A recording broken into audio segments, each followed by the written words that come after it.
Hey everyone, Adwin's here, and welcome to part 3 of the Suzune collab. This week, we've got Mikoto Tsubaki, mother figure to Suzune, Matsuri, and her twin sister Kagari, who, spoilers, is supposed to be dead. Like, literally her death instigates everything in the Suzune manga. So, why is she here? This isn't the first time dead characters have been made playable, but in the event story, she's alive and well. Something's not right. She's a fire support type with a surprisingly decent stat line.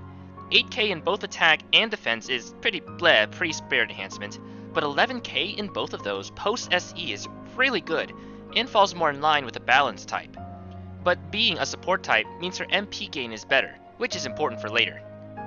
Her connect is pretty bare, but at least anti-debuff and evasion are guaranteed when you need it. Her Magia and Doppel are where it gets interesting, since it's a buffing Magia. They seem to be favoring these a lot lately. Specifically, let's compare this to none other than our favorite Imoto-chan, Mikage.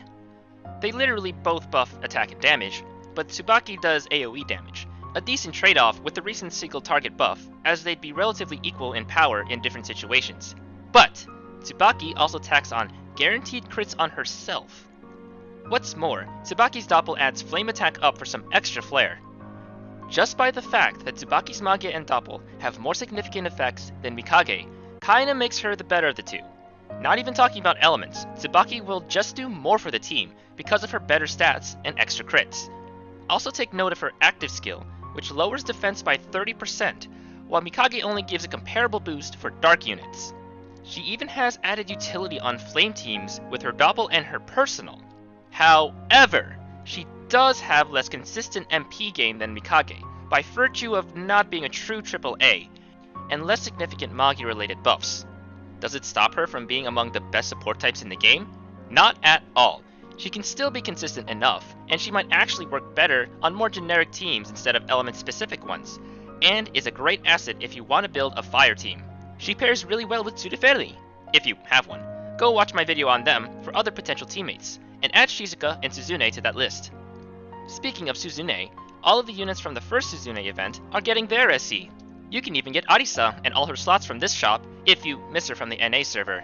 She gets relatively few stats from SE, but it puts her squarely in the middle of the pack. Plus, her easy slots make up for it, potentially pushing her attack to 13,000.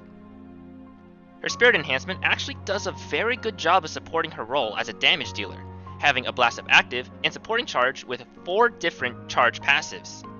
She even has a damage up passive, which is actually super rare, otherwise only appearing on Iroyachi. It's only 10%, but it's still free damage. Overall, a very good spirit enhancement that keeps Arisa relevant. Chisato also comes with a 5-star uncap, and her gun doesn't look like a pea shooter. Her stats also feel low to me, but I think my mindset is just stuck in 4-star stat lines. 9k in both is really alright, especially with slots. Notable nodes are some good ailments on her attacks, fast mana, and attack down on all enemies. This pushes her towards a disabler role, taking out problem targets to make them easier to deal with. She seems to want Magia or Doppel too, as Doppel regains 34 MP after use. The Magia is still good in general because of the AoE bind chance, and the Dispel is just icing, thematic to her police aesthetic. Another decent spirit enhancement for sure.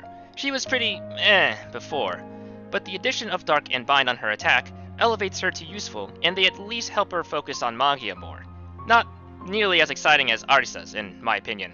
Lastly, our favorite midriff, assassin girl, gets more decent stat gains, which brings her back to among the highest attacks in the game. Her spirit enhancement also fits into her role pretty nicely, with many Magia up nodes, and even has attack up at max health, probably a reference to the legacy of Chuni's swords. This buff would also increase the damage of your Magia, but you may not be at full HP anymore by that point. It's not a deal breaker at least, and you could definitely pull it off if you're lucky. Her active leans into the assassin theme even more by guaranteeing crits and ignoring damage cut. In conclusion, all of the units I've talked about have some pretty exciting things going on, and I'm really glad for these spirit enhancement updates. This is exactly how it should be done, in my opinion.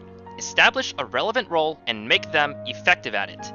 It's honestly making it really hard for me because I already have a 1-slot Suzune, so I kinda wanna roll for her on the rerun, But Tsubaki is also super good. I need a decent support, and she makes me want to play a fire team. But thanks to New Year's, I don't even have 200 rolls anymore, so I have to choose one or just keep hoarding, or miss out on both of them again and potentially spend real money for a bag in the future. And Mitamo, why do you do this to me?